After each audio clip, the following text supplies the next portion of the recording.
Al término del tercer cuarto de este partido de los Mavericks de Dallas contra los Pistones, el equipo de Dallas le está pegando a los Pistones 95-85 y nosotros vamos hasta la Arena Ciudad de México con Vianey Zárate, que nos tiene un reporte. Vianey, ¿cómo estás? Buenas noches. Hola Andrés, muy buenas noches. Efectivamente me encuentro aquí en la Arena Ciudad de México, donde en estos momentos se está llevando el primer partido de la NBA de este fin de semana.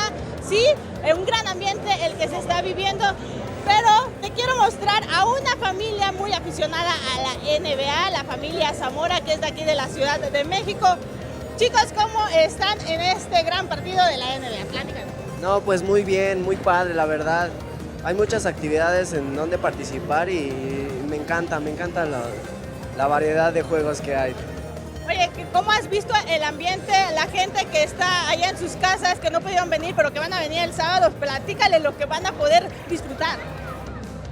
Bueno, antes del partido pues hay un buen de actividades muy divertidas donde pueden ganar ciertos premios y eso es lo más padre, ¿no? Porque puedes convivir con los demás, practicar un poco de básquetbol y pues eso es lo divertido, ¿no? Ponerlo en práctica para ganar algo.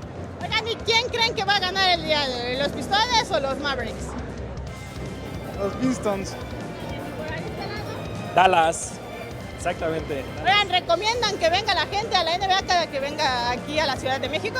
Claro que sí, se ponen muy interesantes los partidos, muy padre y ahorita pues ya es temporada regular, están todavía mejor los partidos. Oigan, ¿cómo es un grito para los equipos? A ver cómo se vive el ambiente, enséñenos, va. 1, 2, 3.